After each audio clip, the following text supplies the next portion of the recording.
자, 그러면 지난 시간에 이어서 GDP에 대해서 이야기합시다.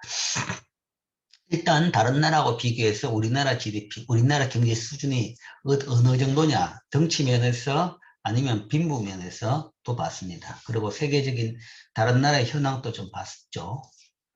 자, 이게 이제 가장 기본적인 이제 상식 수준일 겁니다. 그 다음에 이제 조금 세부적인 부분으로 들어가서 누누이 이야기했는 그 환율 부분입니다. 환율 부분 때문에 여러분들이 그 수치에 현혹되지 마라 라는 이야기죠. 자, 일단 그 부분에서 요건 좀 환율과 좀 다른데, 일단 이 부분에서 보면 2010년에서 18년까지 8년 동안 1인당 GDP 성장률을 보면, 자, 앞에 이 표죠. 이 표인데 우리나라의 1인당 GDP가 2010년에는 23,000불이었습니다. 23,000불이었는데 2018년에는 33,000불. 그러니까 8년 동안에 10,000불이 늘었었죠. 8년 동안에 10,000불이 늘었다 그러면 이건 거의 한 40% 이상이 늘었습니다. 8년 동안에 우리나라 국민소득이 80% 이상이 늘었다. 좀 굉장히 빠른, 굉장한 성장세입니다. 그래서 8년 만에 이렇게 빠르게 어떻게 늘었느냐. 반면 일본은 8년 동안에 성장세가 줄었습니다. 1인당 국민소득이 줄었죠. 줄었는데 우리는 이렇게 늘었다. 그러니까 이것도 뭔가는 준 건 아니다라는 이야기겠죠. 환율 때문에 이런 요인이다. 그럼 우리나라 늘은 것은 과연 그럼 얼마나 늘었고 구색이 어떻게 되는지를 보죠. 그런 건데 이렇게 10,000불 그러면 44% 성장입니다. 그러면 이 성장의 구성을 보면 실질 성장은 24.3%입니다. 절반이 조금 넘죠. 조금 넘죠. 실질 성장이라는 것은 어떻게 하는가 하면 이게 실질 GDP로 가지고 본 겁니다. 우리가 실질 GDP라는 개념은 배웠죠. 실질 GDP. 실질 GDP, 명목 GDP와 실질 GDP. 그러니까 가격을, 한 해 가격을 고정시켜 놓고 매년 가격을 계산하면 그게 이제 실질 GDP가 됩니다. 그러니까 가격 변화, 그러니까 물건 가격이 올라가지고 GDP가 오른 부분이 상당히 많이 있고, 그 부분을 제외하고, 물건 가격 제외하고 나면 실질 성장은 한 이 절반 정도다. 그러니까 연평균 3% 경제가 성장했다는 거죠. 그러니까 이걸 8년이라 그러면 사실은 8, 4, 30, 8, 5, 40. 연평균 5% 이상, 5.5% 성장한 겁니다. 연평균 5.5%인데, 그것까지는 다 아니고 실제적으로 성장은 한 3% 했다. 그 다음에 물가 때문에 한 2% 정도 연평균 성장을 했습니다. 물가 때문에. 그러니까 여기서 여기까지 올라온 것 중에서 거의 절반 좀 안 되는 부분은 물가가 올랐어. 물건 가격이 올라서 성장한 명목 숫자로 봐가지고 늘어난 걸로 나타날 따름이다. 5.5%인데 그러니까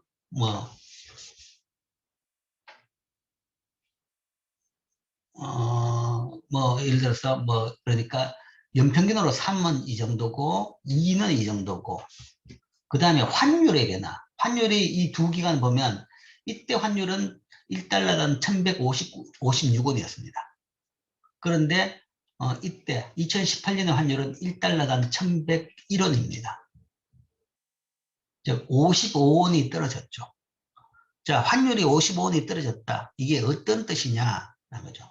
환율이 뒤에 다시 보겠지만 환율이 이렇게 떨어졌다는 말은 우리나라 돈이 비싸졌다는 이야기죠. 1달러 사는데 1156원 줬는데 2010년에는 2018년에는 1달러 사는데 1101원만 주면 됩니다. 옛날보다 55원 덜 줘도 되는 거죠. 그 이야기는 달러가 싸졌다 라고 할 수도 있고 아니면 우리나라 돈이 비싸졌다 라고 할 수 있는 거죠. 어쨌든 상대적인 개념입니다. 원화로 봤을 때 달러가 싸졌다. 아니면 또 우리나라들이. 그러니까 이게 1달러짜리 물건이다라고 생각하면 되죠. 물건 가격이 싸졌네. 라는 거죠. 1달러짜리란 물건 가격이 싸졌는데 그거는 다른 말로 하면 그걸 1달러 살 수 있는 우리나라 돈은 비싸진 겁니다. 우리나라 돈은 비싸졌다. 그렇게 되면 이 환율은 이 1인당 국민소득은 자동적으로 오르게 됩니다. 그러니까 우리나라 돈으로 나타낸 값을 가지고 다시 달러로 환산하는 거죠. 달러로 환산할 때 우리나라 돈이 비싸지면 환산할 때 많은 액수로 환산되는 거죠. 우리나라 돈이 비싸지면 달러를 할 때 더 많은 액수로 환산되는 거죠. 그래서 총 8년 동안에 5% 정도 성장은 5% 정도 성장은 이것 때문이라는 거죠. 환율 때문에 5% 정도 성장했다.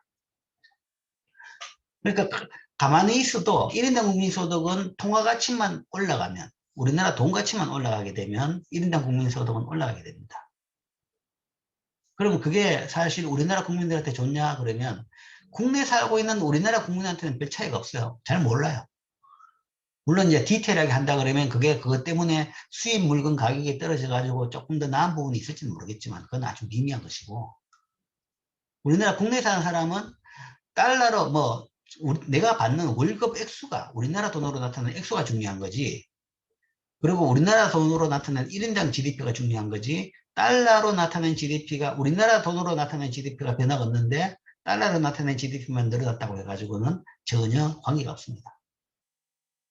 그러나 우리나라 사람이 외국에 여행을 나간다. 그러면 다르죠. 외국 가서 돈을 쓰겠다. 아니면 외국에 투자를 하겠다. 요즘 개인도 외국에 투자를 하죠. 직구 정도가 아니라 개인도 외국에 주식을 삽니다. 외국 주식을 사기도 하고 간접적으로 부동산을 사기도 하고 직접적으로 내가 뭔가 하면 마이크로소프트 주식이라든지 테슬라 주식을 사는 사람이 있죠. 집에 앉아가지고 컴퓨터에서 다 가능합니다. 그때 이제 더 많은 걸 살 수 있는 겁니다.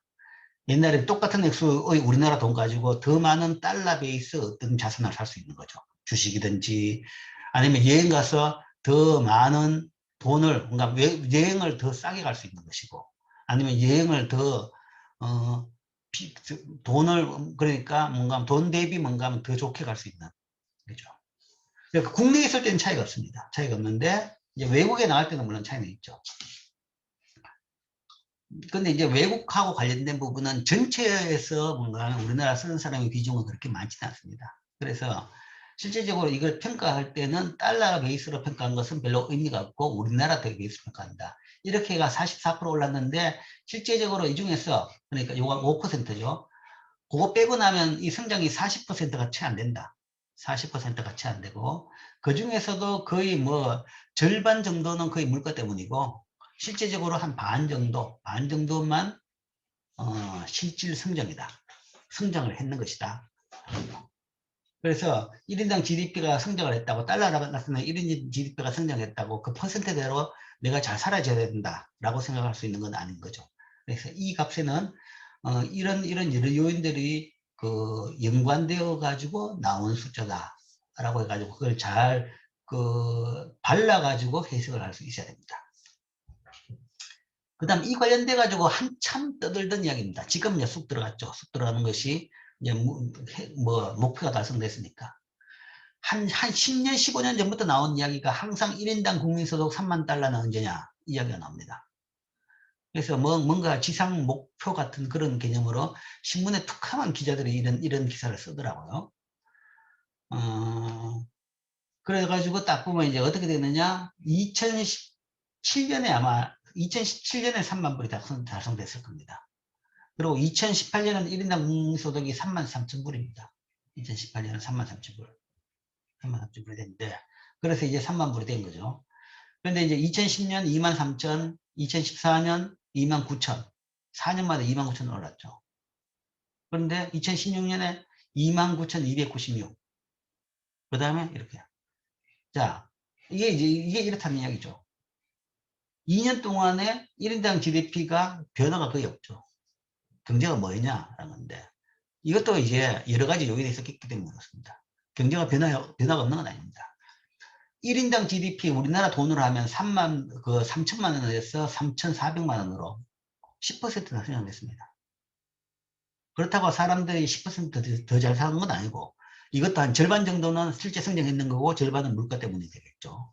그래서 이걸로 봐가지고는 10%나 성장을 했습니다. 했는데 달러로 봐가지고는 이렇게 성장 안 한 것이 이게 10% 성장했는데 환율이 10%나 상승한 거죠. 우리나라 돈 가치가 10% 줄어들었습니다.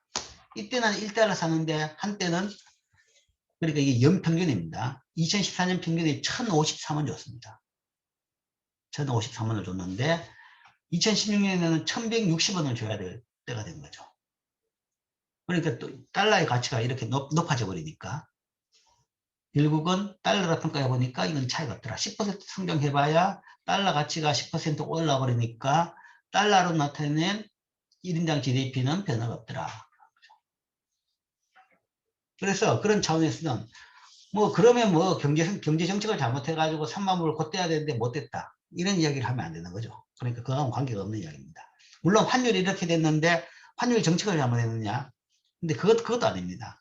환율에 대한 정책은 쓰면 안 됩니다. 이거는 시장의 반영에 따름이죠.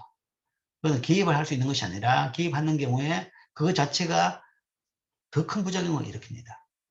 1998년에 우리나라가 금융위기를 겪었죠.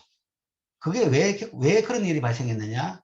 뭐 온갖 이유를 다 댑니다. 우리나라 기업들이 뭔가 뭐 회계 가능이 엉망이었고, 뭐 기업들이 부실이었고, 방만한 투자를 했고, 뭐 온갖 뭐 금융기관이 잘못했고, 온갖 거 다 이야기하죠. 근데 그렇게 이야기하는 것이 뭔가 하면 그때 갑자기 그렇게 됐느냐? 뭐 옛날부터 그랬던 그런 나라에서 왜 갑자기 그게 터졌냐는 이야기죠. 그러니까 98년에 갑자기 금융위기가 왜 났냐? 그 낳는 직접적 원인은 외환당국이 외환정책을 잘못해서 낳는 겁니다. 우리나라 통화가치를 억지로 높은 상태로 유지하려고 하다가 그런 일이 생긴 거죠. 외환시장에 개입을 잘못했다가. 후진국들의 금융위기는 다 그겁니다. 외환시장 개입을 잘못해가지고 외환보유고를 엉뚱하게 썼다가 다 달아나가지고 다 없어져가지고 금융위기를 겪는 거죠. 그러니까 외환시장은 개입을 할 수 있는 것이 아니고, 그리고 이거는 왜냐하면 우리 때문에 이렇게 됐는 건지 아니면 미국 때문에 그렇게 됐는지 어떻게 알 수가 없었죠. 미국 때문에 그렇게 된 거는 우리가 아무래도 뭐 어떻게 할 방법이 전혀 없습니다. 뭐 그런 차원에서 이거는 주어진 외생 변수로 봐야 되는 겁니다. 그런 의미에서 달러로 나타낸 값에 대해 가지고는 뭐 특정 의미를 부여할 필요가 없다.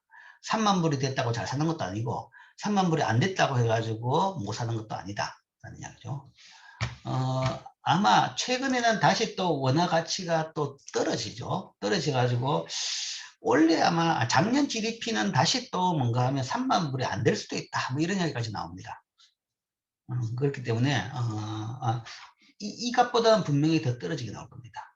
이 값보다는 이제 그런 식으로의 변화가 생깁니다. 그래서 그런 것은 크게 의미가 줄까 아니라 진짜 사람들의 삶을 보려고 그러면 이 부분 아니면 실질 경제성장률이라고 하죠. 경제성장률은 실질입니다. 그게 판단할 수 있는 제일 중요한 지표입니다. 뭐 동일하게 이제 일본에 아까 보여준 얘기죠. 일본도 보면 이때 1인당 GDP가 2010년에는 일본의 절반에 그쳤지만 2018년에는 85% 급등했죠. 그게 지금 본 바와 같이 우리나라 GDP가 23,000에서 33,000으로 44% 늘은 것도 있고, 그 다음에 일본 1인당 GDP가 44,000에서 35,000으로 떨어졌죠. 그렇기 때문에 갑자기 우리나라가 잘 살게 됐다. 일본에 비해서.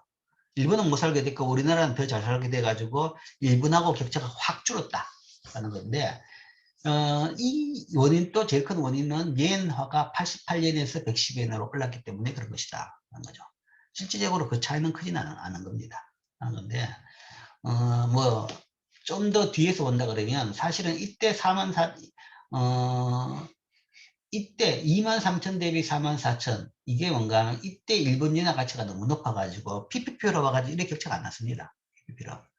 그러니까 이때는 우리나라는 상대적으로 저평가됐고 일본은 고평가됐기 때문에 숫자가 이렇게 나왔고 1인당 PPP로 봐가지고는 이만큼 격차가 안 났고, 그 다음에 2018년에는 이제 그게 오히려 뒤집어지면서 이렇게 됐는데, 뭐 이 정도가 지금 좀 객관적인 상태, 양나라의 양국 간의 객관적인 차이 정도로 보고 있습니다. 지금은 두 나라 다 환율 수준이 비슷하게 평가된 그런 정도로 보고 있습니다.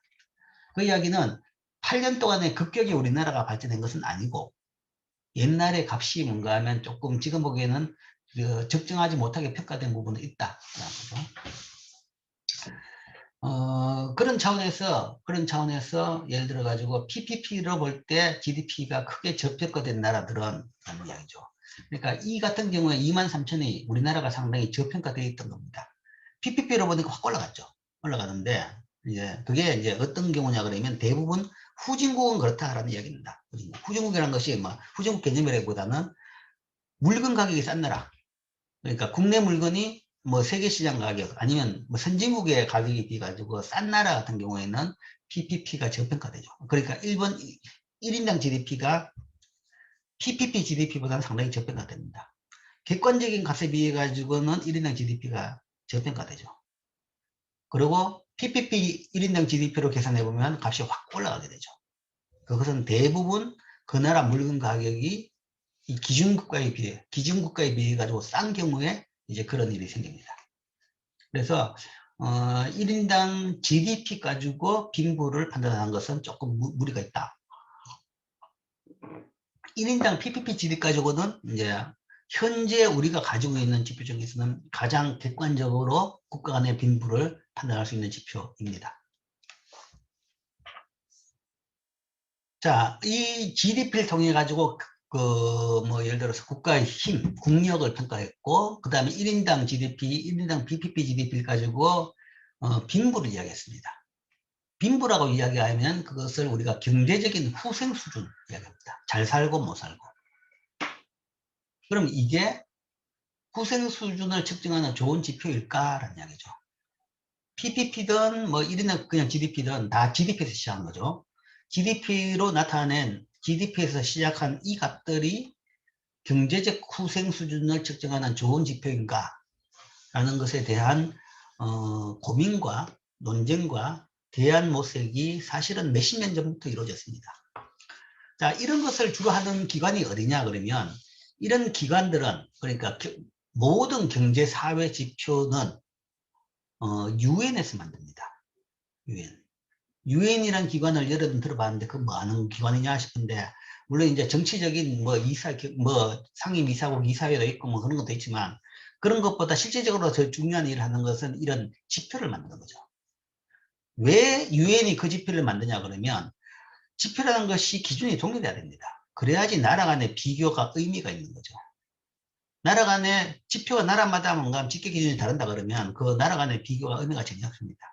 1인당 GDP를 집계할 때 나라마다 기준이 틀렸다 그러면 그건 전혀 의미가 없는 비교 의미가 없죠. 그래서 UN에서 대부분 UN 산하 각 기관에서 이 지표를 만들어냅니다. 이 지표를 만들어내고 그렇기 때문에 이런 고민도 제일 고민한 것이 UN입니다. 국가의 빈부 지표로 1인당 GDP를 쓰고 있는데 과연 GDP가 적절한 지표인가? 이제 그렇지 않다라는 거죠. 최적의 지표는 아니다. 왜냐하면 1인당 GDP는 그 경제 구성원의 평균적 소득과 지출 수준을 나타냅니다. 평균적 소득 또는 지출, 소득 지출은 거의 같은 값입니다. 그러니까 별 문제는 없는데 평균적인 이 물질의 풍요도를 나타낸 거죠. 평균이지 모든 사람을 다 이야기한 건 아니죠. 평균이고 그 다음에 물질적인 풍요도, 소득 지출 정도만 나타내는 거죠. 즉 GDP는 행복이나 삶의 질을 나타내는 최선의 지표는 아니다. 사람이 돈 가지고 사느냐, 돈만 가지고 사느냐, 그건 아니죠. 그런 차원에서는 최선의 지표는 아니라는 거죠. 행복의 지표는 절대 아니다. 행복의 지표는 아니고 삶의 질의 지표도 아닌 겁니다.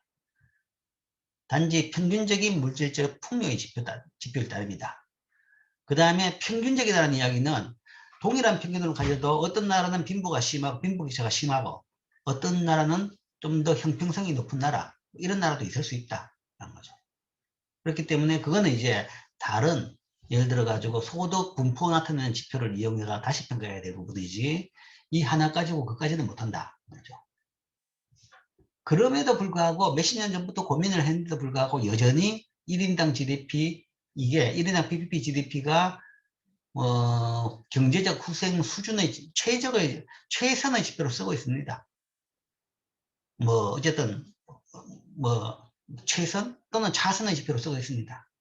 왜냐하면 이걸 보니까 이게 그러면 행복이나 삶의 지표는 어떤 것이 있느냐라고 보면 이제 뭐 하나는 없더라도 여러 개는 될 수가 있죠. 사람들의 평균 수명, 아니면 성인 문자 해독률, 인터넷 사용 비율, 아니면 뭐 상수도 보급률, 하수도 보급률, 뭐 등등 여러 가지 나와 있습니다. 여러 세부적인 사회 지표들을 쭉 같이 조사합니다. 유엔에서. 유엔이 문사 그 영국에서는 다 조사하는데 세계적으로 조사하는데 그런 온갖 그 데이터를 보면 여기서 뭔가 하면 뭐 예를 들어서 수명은 높을수록 좋고 문자는 잘 알수록 좋고 인터넷은 많이 사용하면 좋고 뭐 상하수도는 보급이 많이 됐으면 좋고 다 방향은 있죠, 그죠? 그러면 보통 1인당 GDP가 높을수록 이런 지표들이 다 좋아지는 그런 경향이 있더라 하는 거죠. 그래서 다른 어떤 지표보다는 최선의 지표는 아니지만 다른 어떤 지표보다는 그래도 현재 현실 가능하고 잘 나타내는 지표이기 때문에 차선으로서 이걸 사용하고 있습니다. 사용하고 있는데 부가적으로 그래서 유엔에 하진 않는데 뭐 이런 차원에서 여러 기관에서 행복도 조사를 따로 합니다.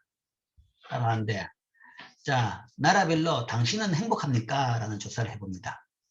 해보면 나라별로 거기에 대한 반응이 재미있어요. 재미있는데 대부분 이제 행복도 조사에서 매년 결과는 좀 다르지만 최근 몇 년 전에 행복도 조사를 보니까 1등이 어느 나라냐 1등 한 나라에 대해 가지고 뭐 많은 언급이 있었습니다.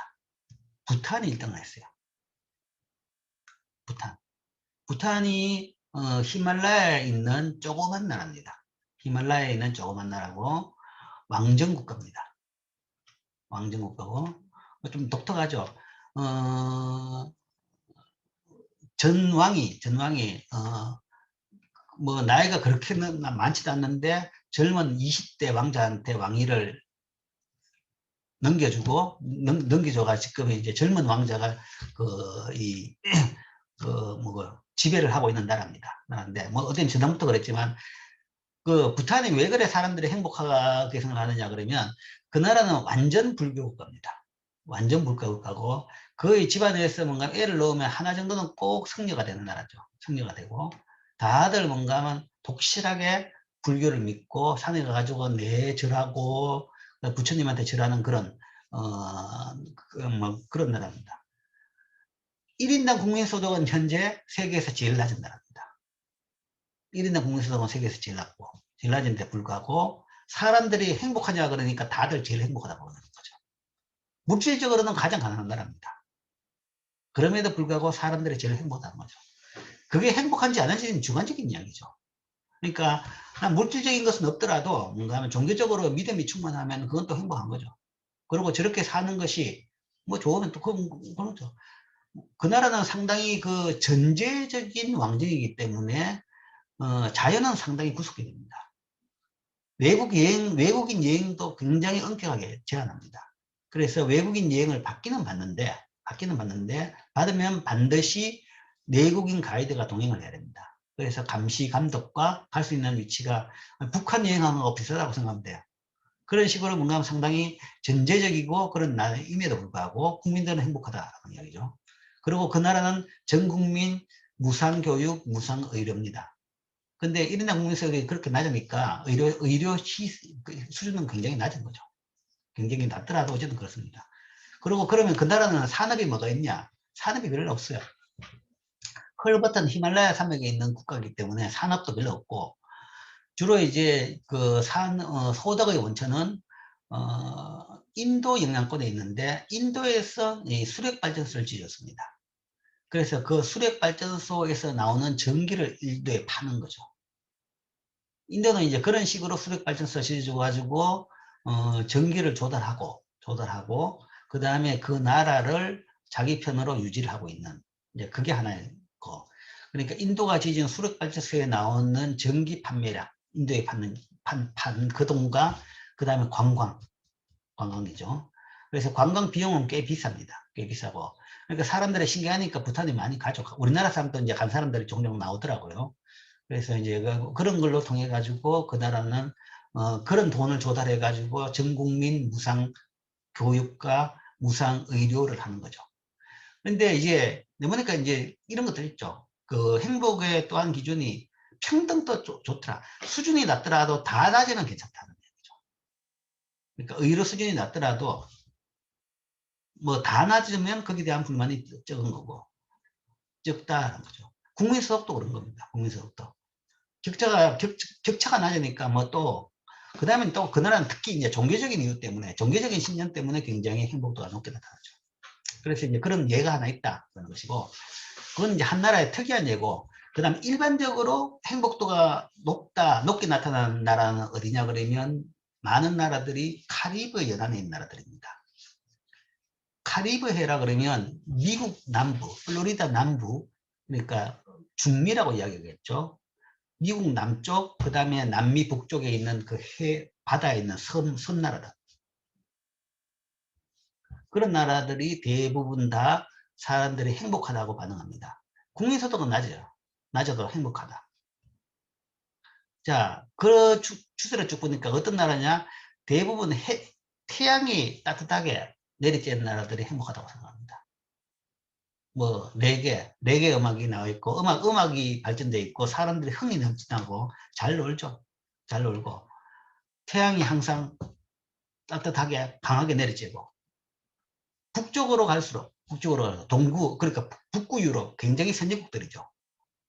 북쪽으로 갈수록 국민소득은 높고, 잘 살고, 기술은 발전했는데, 그런 나라는 자살률이 높고요. 그러니까, 해가 덜 쬐면, 근데 사실은 이건 뭔가 하면 과학적으로 틀린 말입니다. 지구 모든 지역에서 뭔가 하면 1년 내내 그 쬐는 해의 양은 똑같아요. 밤낮의 길이가 다르다는 얘기죠. 그러니까 북극에는 뭔가 하면 예를 들어 가지고 여름에는 내내 해고 겨울에는 내내 해가 없고 그런 거죠.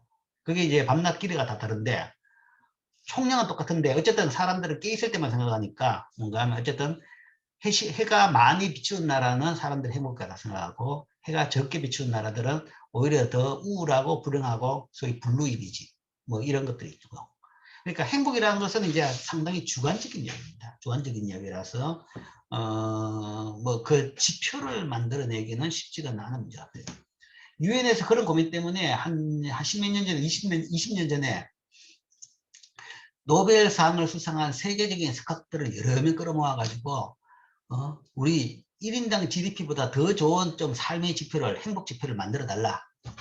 라고 해가지고 왕창 돈을 들이고 조금 연구를 시켰는데 그 사람들 결론이 그거예요. 될 수 없더라. 라는 겁니다. 그러니까 행복은 객관적인 게 아니라 주관적이죠. 그렇기 때문에 객관적 지표를 만들 수 있는 건 아닙니다. 아니고 그런 차원에서 그래도 뭐 차선책으로 지금 현재 여전히 GDP를 가지고 이런 빈부의 지표로 사용하고 있습니다. 자, 그럼에도 불구하고 GDP의 한계는 뚜렷합니다. 뚜렷한데, 근데 이거는 분명히 이제 인식은 하고 있어야 되죠. 자, 그렇다 그러면 GDP의 대표적인 한계가 뭐냐? 여가의 가치가 포함되지 않다. 그러니까 생산된 물건만으로 측정하기 때문에 일 덜하고 더 쉰다. 그러면 뭐 그렇게 뭐 힘들게 일할 필요가 있냐? 좀 일 좀 줄이고 더 쉬면 사람들이 더 행복해집니다. 그런데 일 덜하면 GDP는 더 떨어집니다. 그런 식으로 여가의 가치가 포함되지 않다. 이게 이제 특히 이제 문제가 되는 것이 경제 개발이 굉장히 빠른, 경제 성장이 빠른 나라들, 바짝 성장하고 있는 나라들. 우리나라도 이제 뭐 90년대, 뭐 80년대, 90년대 그때죠. 그래서 2000년대, 2010년 정도까지 그랬습니다. 뭐 1인당 근로시간은 세계 제일 높았죠.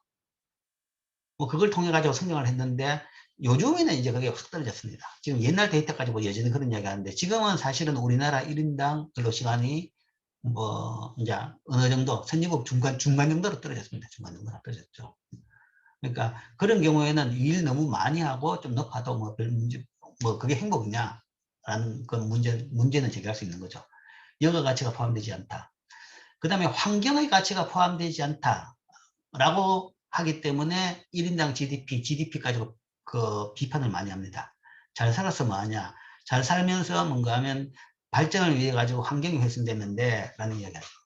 근데 이제 쭉 보면 혹시나 뭐 보면 여행을 해봤다 그러면 선진국일수록 환경이 더 잘 관리되어 있습니다. 환경이 더 깨끗하고 환경이 더 잘 관리되어 있고 자원이 잘 관리되어 있고 그거는 이제 뭐 식물 환경 아니면 동물 환경 아니면 국토 전체가 잘 관리가 되어 있는 거죠. 개도국이 뭐 아주 개도국은 뭐 관리고 뭐고 없고 그냥 천연 상태 그대로고. 그 다음에 이제 문제는 어디냐? 경제가 빨리 발전하는 나라입니다. 막 성장하고 있는 나라 같은 경우에는 뭐 온 국토가 뭐 다 공사장이고 그 다음에 뭐 숲을 다 밀어버리고 다 그러죠, 그죠? 그러니까 이제 그 중간 경제 빠른 발전 단계에서 환경 훼손이 많이 발생합니다. 그래서 경제 발전 단계에서 환경 훼손이 많이 발생했다라는 것은 분명한 사실입니다. 분명한 사실인데, 자, 여기에 이제 더 부과할 수 있는 것은 발전하고 나면 환경은 더 나아진다는 이야기죠. 발전하고 나면 그다음부터는 이 발전할 때는 환경을 왜 훼손시키냐? 그때는 환경보다 먹고 사는 게 더 중요했으니까. 일단 안 굶어 죽고 먹고 살라고 마음하고 합니다. 그런데 이제 어느 정도 먹고 살고 여유가 있으면 그다음부터는 사람들이 자, 돈보다는 깨끗한 공기가 더 낫고 깨끗한 물이 더 낫고 그 다음에 우리의 그 아름다운 이 국토가 더 낫다라고 생각하는 거죠. 그렇게 생각하게 되면 거기에 대해 가지고 선택을 하게 되고 돈을 내게 되고 국가가 자원을 거기다 투입하는 거죠.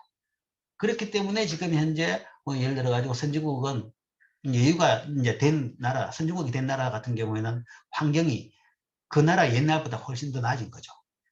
원초적으로 있을 때보다 훨씬 더 좋다는 거죠. 그래서 환경의 가치가 미포함되기 때문에 이게 문제가 있다 그러는데 일반적으로 경제 발전 단계에서 이제 그렇게 되고 어느 정도 성숙하고 나면 오히려 환경도 나아지더라라는 것이 일반적인 우리 생각입니다. 우리 관찰이죠. 그 다음에 이 GDP를 볼 때 이제 몇 번 이야기했지만 조심해야 될 것이 시장 이외의 활동은 포함이 안 되어 있다라는 거죠. 그렇기 때문에 시장 이외 활동이 많은 나라의 GDP는 과소평가되는 경우가 많더라. 근데 대표적으로 이제 개발도상국, 후진국의 경우죠. 개발도상국, 후진국은 소위 산업이 덜 발전하고 시스템이 덜 갖춰지기 때문에 시장 이외의 물건이 많습니다. 불법도 많고, 불법도 많고, 불법 아니더라도 소위 정근대적인 그런 부분이 많다는 거죠. 그래서 일반적으로 후진국의, 개도국의 GDP는 과소평가되기 때문에 그 값만큼 격차는 아니다라고 해석을 해야 됩니다. 내가 이제 용어를 혼돈해 갔었는데 이 후진국이라는 용어 이게 참 내가 고쳐야 되는데 후진국이라는 용어를 요즘 안 씁니다. 안 쓰고 개도국, 개발도상국이라는 용어를 쓰죠. 개발도상국이라는 용어를 우리가 이제 뭐 옛날에 모를 때는 막 우리나라 같이 경제 발전을 하고 있는 개발을 잘 하고 있는 나라에 쓰는 용어구나 싶었는데 그게 아니고 실제 이제 영어로 이야기할 때 developed, underdeveloped 저는 그랬어요. 선진국은 developed, 후진국은 underdeveloped 그렇게 했는데 underdeveloped라는 용어가 안 좋다라는 거죠. 그리고 정치적으로 안 좋은 용어다. 듣기 싫다. 후진국이라는 용어도 듣기 싫다. 거죠. 그래서 politically correct한 용어로 바꾼 것이 developing country입니다. 그래서 개발도상국. 개발도상국이라는 것이 경제성장이 빠른 나라를 이야기한 것이 아니라 후진국을 이야기합니다. 그래서 세계적으로 현재 쓰고 있는 용어는 두 개밖에 없습니다. 선진국, 후진국 두 개밖에 없어요. 중간에 뭔가 성장이 빠른 나라를 따로 분류하는 것은 없습니다. 그래서 지금 혼동이 있었는데 이 후진국이나 개도국이나 다 그런 의미로 쓰는 용어다 하는 거죠. 그래서 이 용어에 대한 정리를 다시 합니다. 자, 여기까지가 이제 GDP에 대한 기본적인 이야기입니다. GDP를 이용해 가지고 국가 간 비교를 하고 빈부 간 비교를 하는 그런 지표로 사용된다. 그리고 현황이 어떻다라는 부분에 대한 설명입니다. 질문.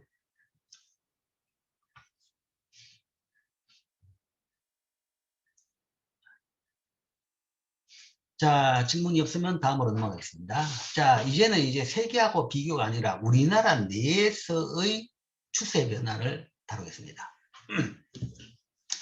이 이제 GDP라는 전체 덩어리가 있죠. 이 덩어리의 구성을 보겠습니다. 구성을 세 가지 측면에서 봅니다. 분배 측면, 지출 측면, 그 다음에 1.4에서는 생산 측면. 이 세 가지 측면에 봅니다. 이게 첫 시간에 이야기했던 그 국민경제순환 모형, 경제순환 모형에서 보면 자, 그걸 집계를 어디서 하느냐에 따라 가지고 양은 동일한데 직계를 어디서 하느냐에 따라 가지고 성질이 달라지는 거죠. 분배 측면이라는 것은 사실은 밑에 요소 시장에서 가계로 돈이 들어가는 겁니다.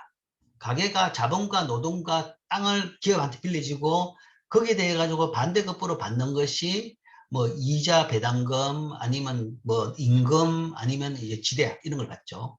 그런 것이 분배 측면입니다. 자, 이 GDP 과정에서 나오는 소위 그것을 어떻게 나눠 가지느냐 이야기죠. 나눠 가지느냐. 생산 과정에서 기회에 따라 가지고 나눠 가지게 되겠죠. 그 나눠 가진 것을 분배 측면에서 본 것이고, 지출 측면은 그럼 가진 돈 가지고, 가게가 가진 돈 가지고 어떻게 썼느냐. 민간이 쓰기도 하고 정부가 쓰기도 하고 기업들이 투자를 하기도 하는 겁니다. 그 다음에 생산 과정에서는 기업들이 뭔가 만들어내죠. 재화와 서비스를 만들어내죠.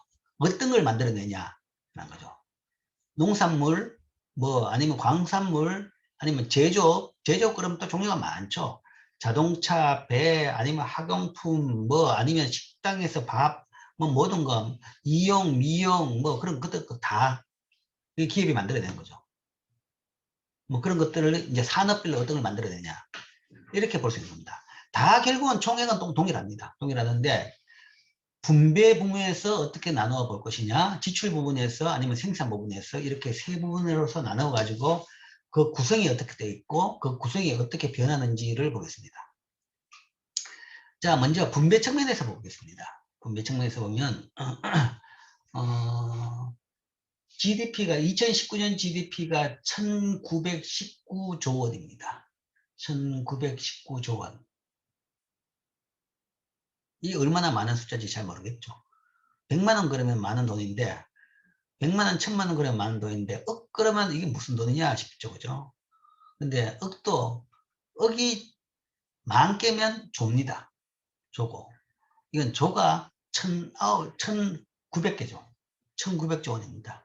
그래서 너무나 큰 숫자가 돼가지고 여러분들이 잘 모르겠다 하면 어쨌든 큰 숫자입니다. 어쨌든 1인당 우리나라 GDP가 1919조 원입니다. 달러가 아니라 이제 우리나라 하기 때문에 다 이제 우리나라 원화로 되는 겁니다. 그래서 액수가 많기 때문에 이 액수 자체에 대해 가지고 뭐 이야기하기에는 좀 개념이 안 잡히고, 자, 이 액수를 가지고 어떻게 나눠 가지느냐라는 걸 봅시다. 이 비율입니다.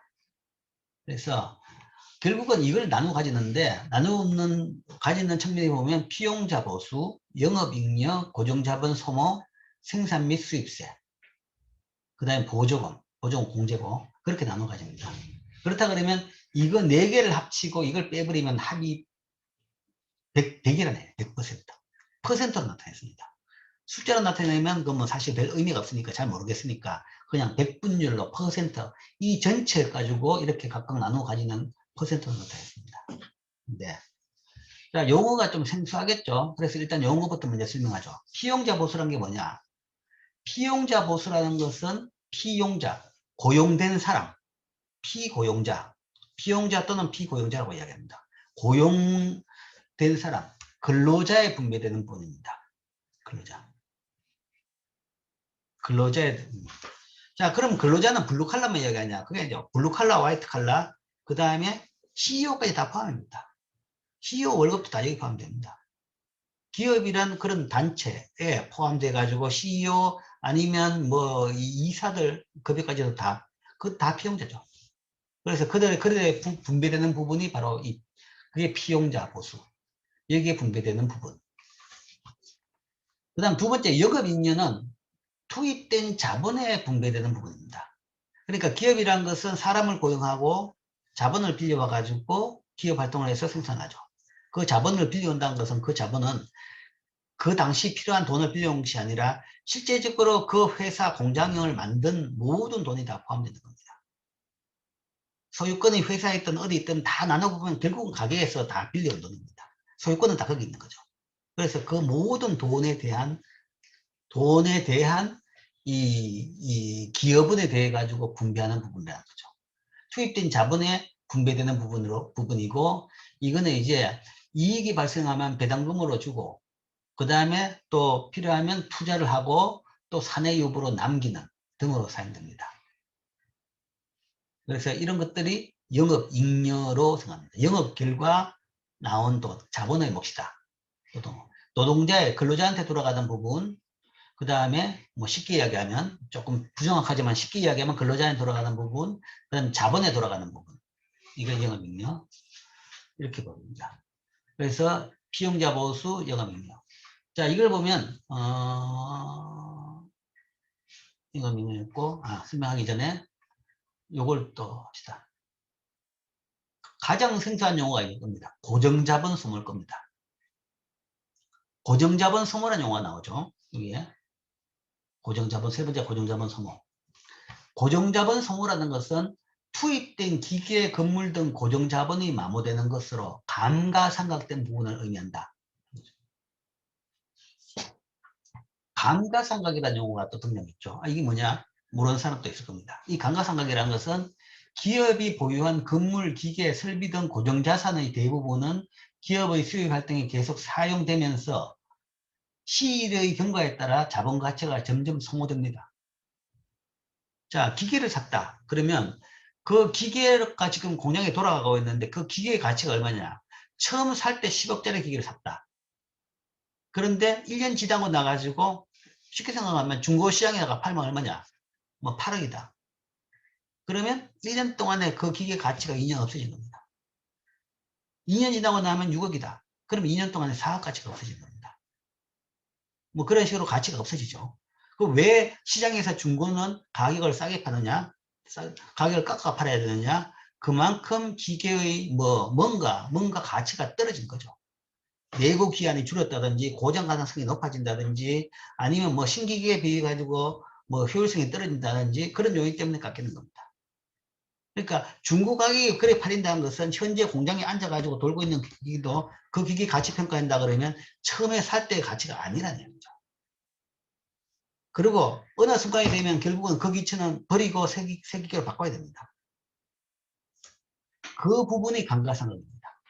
그러니까 그거는 이제 가치가 떨어진다는 것은 그만큼 자본 가치가 소모되는 겁니다. 떨어지는 것이 갑자기 그게 그냥 뭐 정발해 버리느냐. 그게 아니라 생산 과정에서 사용을 해서 닳았다는 이야기죠. 그렇게 봐야 되는 거죠. 생산 과정에서 그 기계, 물론 이제 쓰지도 않고 뭔가 하면 그냥 장치만 해놓고 한 5년 있다가 버리면 그거는 진짜 바보짓이지만 그런 거 빼고 정상적인 걸 본다 그러면 열심히 필요한 만큼 돌리는데 그 가치가 떨어졌다. 그러면 그 이야기는 그 1년 동안 돌린 가치만큼이 소모된 거죠. 그 부분을 우리가 감가상각이라고 합니다.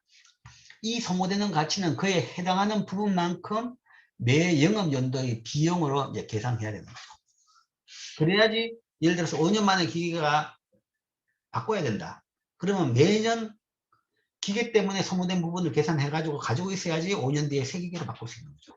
그래야지 현재 상태의 공장이, 기업이 계속 유지를 할 수 있는 겁니다. 그런 부분을 우리가 감가상각이라고 갖고 하죠. 그러니까 기계는 기계대로 그대로 있는데 그 가치를 매년 소모 가치만큼을 이제 회계적으로 계산해 주는 부분을 감가상각이라고 합니다. 자, 이와 같이 고정자산에 투하한 자본 가치를 일정 유효기간 내에 회수하는 회계 절차를 감가상각이라고 합니다. 기계에 대해서. 기계뿐만 아닙니다. 기계나 아니면 구조물, 건축물, 학교 건물도 마찬가지입니다. 동일하게 감가상각합니다. 그것만큼 회계 절차로 가치가 소모된 부분을 계산하는 것을 감가상각이라고 합니다. 그리고 그만큼 뭔가 하면 그 물건에 대해 가지고 이 물건 만드는 비용에 자본이 들어갔다는 말은 그 감가상각만큼 없으신 그러니까 실제 들어갔던 노동 비용만 따진 게 아니라 그 부분으로 기회비용도 감가상각만큼 그 물건 만드는데 비용이 들어갔다라는 것을 계산을 해야 되는 거죠. 그래야지 적절한 비용이 계산이 되는 거죠.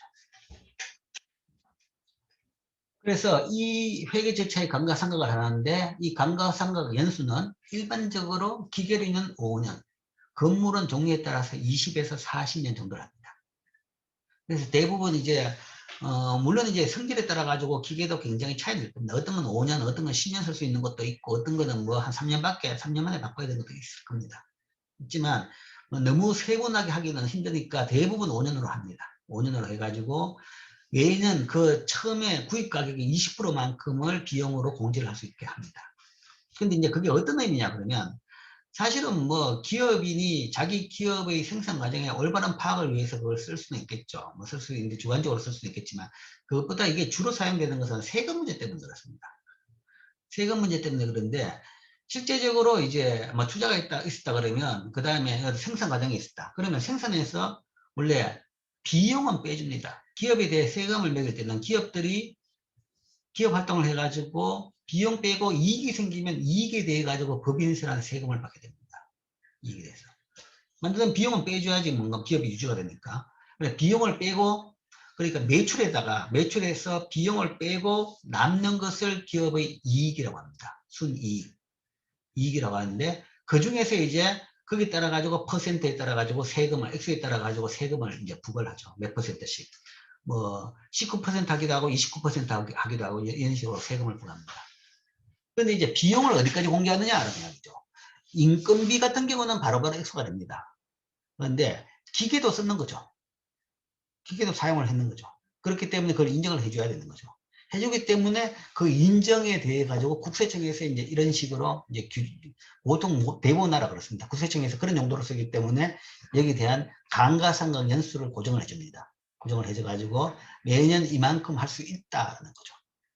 해야 된다는 보장해야 된다는 것은 아니라 맥시멈 그만큼 매년 비용으로 뜰 수 있다는 거죠. 그걸 뭐 매년 20% 떨어야 되는 게 아니라 그 맥시멈이고 10%씩 떨어도 관계없습니다. 10%씩 10년씩 떨어도 관계없고 물론 상식적으로 봐가지고 이익이 많이 발생한 해에만 아마 감가상각을 할 겁니다. 이익이 발생 안 하면 감가상각할 필요도 없는 거죠. 낼 세금도 없으니까 거기에 대해 가지고 이걸 쓸 수가 없는 거. 나중에 이익이 발생하면 그때 세금 덜 내기 위해 가지고 쓰겠죠. 그런 식으로 맥시멈 5분 매년 기계료는 5분의 1씩 맥시멈으로 뭐 연수는 제한이 없고 5년 만에 기계를 바꿔야 될 이유도 없고 그거 기계 바꾸는 것은 공장이 알아서 할 일이고 이런 식으로 이제 해준다 인정해 준다라는 것이고 건물은 기계보다 오래 쓰죠. 오래 쓰기 때문에 건물에 따라서 20년 내지 40년마다 감가상각을 하는 걸로 그렇게 되어 있습니다. 그래서 뭐 우리도 이 학교도 사립학교죠. 사립학교이기 때문에 학교도 매년 그 발표를 합니다. 그래서 그 대차대조표 발표를 할 때 학교 현재 자산이 얼마다 라고 이야기할 때 땅이 얼마고 공시지가가 얼마고 그 다음에 건물의 총계 얼마다.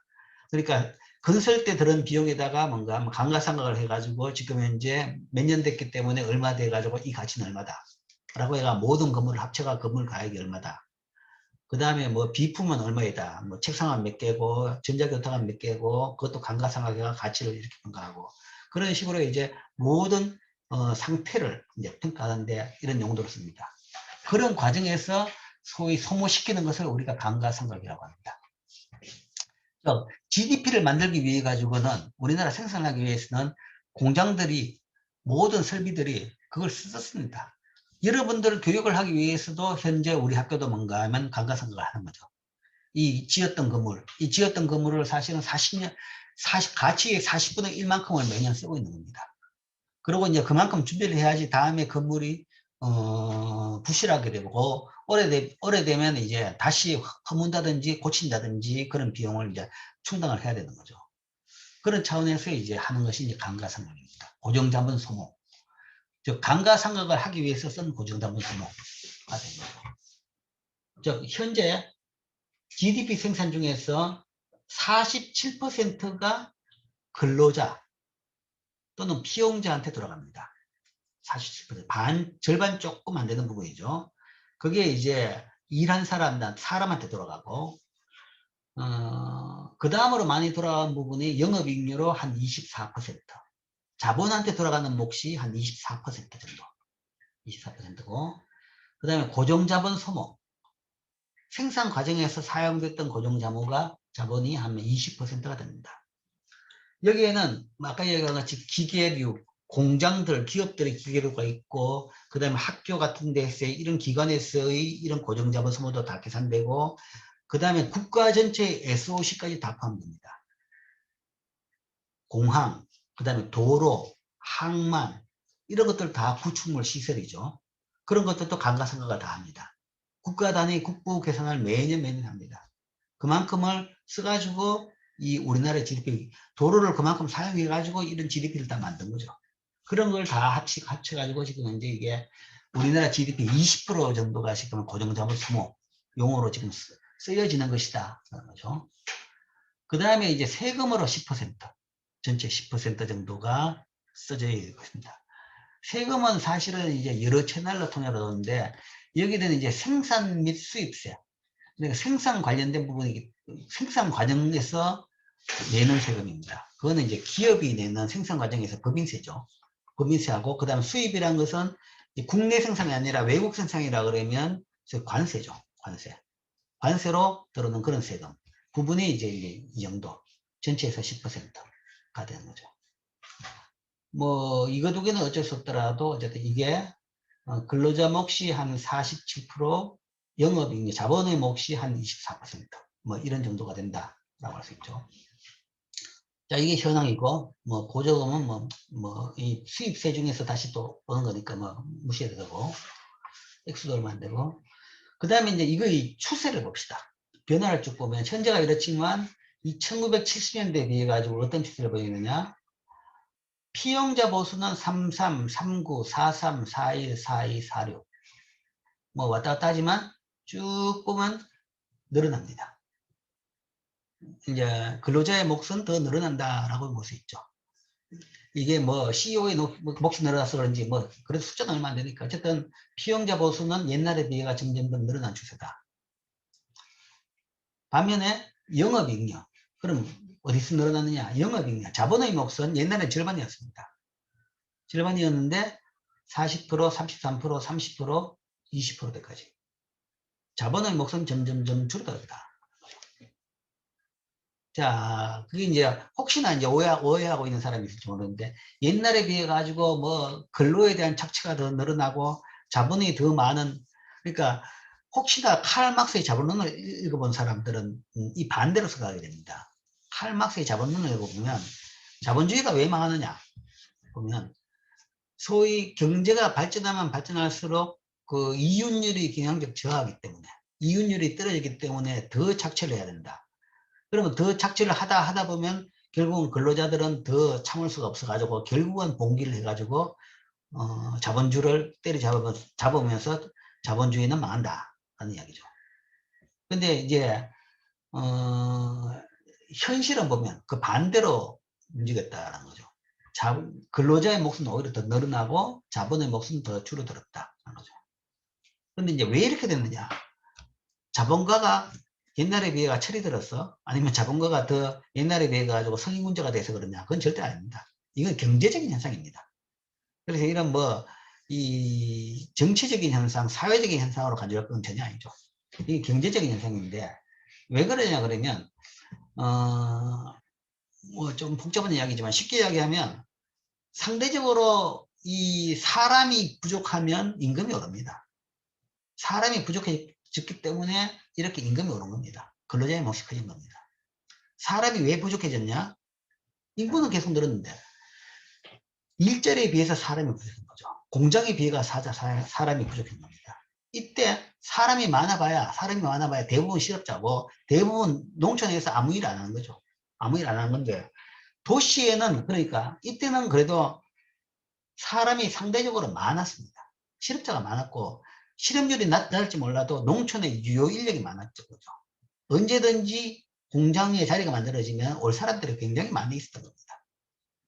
그게 이제 도시화가 되고 산업화가 되면서 점점 일자리 다 차고 나면 그다음부터는 사람이 없어지는 거죠. 그러면 그때부터 임금이 오르는 겁니다. 상대적인 개념인데, 자본에 비해서 노동이 많아지면 임금이 오릅니다. 우리가 그래서 노동 생산성이라고 이야기하는데, 노동 생산성은 상대적인 개념인데, 자본이 늘어나면 생산성이 오릅니다. 공장이 많고 기계가 많아진데 비해 가지고 그만큼 근로자가 안 많아지면 그때는 임금이 오르는 거죠. 상대적으로 노동이 희소해지면서 이렇게 피용자 보수가 높아지고, 반대로 영업이익료가 이렇게 늘어난 것은, 자본은 사실은 이때가 엄청나게 많습니다.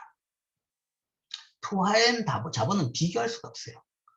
1970년 대비 2019년의 자본량, 총 투입되어 있는 자본량을 비교하면 몇천 배, 몇만 배가 될 겁니다. 1970년대 우리나라 자본이 별로 없었어요. 공장도 얼마 없고, 공장도 기계도 제대로 없이 뭔가 하면 연장 들고 물건 만드는 데였죠. 그 다음에 사회 인프라 자원도 제대로 안 돼 있죠. 도로도 제대로 안 돼 있고, 뭐, 모든 것이 다 제대로 안 돼 있는 상태였죠. 그때는 자본이 별로 없었습니다. 사람은 많았는데 자본이 별로 없었죠. 그러니까 그러면 그때는 자본에 대해 가지고 자본은 비싼 가치를 받습니다. 그런데 지금은 뭐 더 돈도 많이 벌었고 자본이 많아지고 돈은 지금 넘쳐납니다. 자본은 엄청나게 많죠. 많은데 비해 가지고 자본은 엄청나게 빠른 속도로 늘어나는데 비해서 노동은 별로 안 늘어, 조금밖에 안 늘어났죠. 그러니까 상대적으로 자본이 넘치나는 겁니다. 그러니까 자본에 대해 돌아가는 몫은 주는 거죠. 따져본다 그러면 엄청나게 주는 겁니다. 자본량이 엄청나게 늘은 데 비해 가지고 자본 몫이 줄었다는 것은 자본 한 단위당 1원당 돌아가는 몫이라는 것은 옛날에 비해서 10,000분의 1, 뭐 100,000분의 1로 줄었다. 라는 정도까지도 평가할 수 있는 거죠. 그게 뭐 자본가가 뭔가 하면 주고 싶었는 건 전혀 아닙니다. 그게 이제 경제적인 논리라는 거죠. 자본이 많아지면 자연적으로 근로자가 더 나아집니다. 자본이 많아지면 역설적으로 자본가들이 그 자본에 대해 가지고 받을 수 있는 몫은 점점 줄어듭니다. 지금은 뭐 이자율이 거의 뭐 0% 가깝죠. 뭐 개인이 빌려도 2 내지 3% 빌릴 수 있습니다. 그게 돈이 많기 때문에, 자본이 많기 때문에 그런 거죠. 이때는 이자율은 개인이 빌리는 건 불가능했습니다. 이자율이라는 게 다 30%, 40% 정도 되었다. 그렇기 때문에 이 몫이 이렇게 많았다. 이게 이제 경제의 변화 과정입니다. 경제적인 설명입니다. 그 다음에 또 하나의 특징 중에서 하나가 고정자본 소모가 굉장히 많이 늘어나죠. 이 비중이 커지죠. 비중이 커진다. 이 비중이 커지는 이유는 뭐 아까 자본 설명과 동일합니다. 우리나라의 자본에 대한 투자가 굉장히 많다라는 거죠. 많은 자본에 대한 투자가 많기 때문에 옛날에 비해서 국가 전체도 잘 지금 운영이 되고 모든 것의 설비, 도로도 잘 돼 있고 고속도로도 잘 돼 있고 국도마저도 다 잘 돼 있고 생생할 수 있도록 잘 돼 있고 공항, 뭐 항만 다 잘 돼 있죠. 그 다음에 이제 뭐 기업들마저도 이제 최신 첨단 장비들을 다 사와가지고 최근에 뭐 삼성전자가 노광정배 샀는데 기계 한 대가 1,500억 원이라고 합니다. 한 대가 1,500억 원, 1,500억 원 정도. 그런 기계를 한 해에 뭔가 하면 20대를 산다 그러죠. 그러면 거의 20대, 1,000억, 1조, 그것만 해도 3조 원 정도죠. 조 단위 돈으로 뭐 그렇게 투자하죠. 뭐 어쨌든 그런 기계가 많다라는 거죠. 기계가 생산 과정에서 그 기계를 많이 쓰고 인프라를 많이 쓴다, 많이 있다라는 것은 결국은 뭔가 하면 그거 쓰는 거죠. 쓴다 그러면 그걸 많이 쓰다 보니까 이게 이렇게 높습니다. 현재 GDP에 비해서 이게 굉장히 높아요. 다른 나라 어떤 나라에 비해서 높아요. 이게 19%, 20%죠, 그죠? 그러니까 5분의 1입니다. 5분의 1. 뭐 이렇게 생각할 수 있어요. 뭐 GDP 가지고 5분의 1이라고 보기 좀 그렇지만 자본 가지고 본다 그러면 이게 이제 너무 높다 그런 부분이 있는데 그 이유 중에 하나가 우리나라 산업 구조가 실제 현재 이제 세계적으로 수출 경쟁력을 많이 가지고 있죠. 그 산을 보면 반도체, 조선, 정유, 자동차 뭐 이런 산업들이죠. 그럼 이런 산업들의 특징이 어디냐 그러면 소위 중후장대형 산업이라고 합니다. 중후장대형 산업. 그러니까 무거운 산업이죠. 뭐 철강도 마찬가지죠. 포항제철 철강. 그러니까 생산품이 무겁습니다. 무거운 생산품을 만들기 위해서는 기계는 더 많아야 되겠죠. 더 무거워야 됩니다.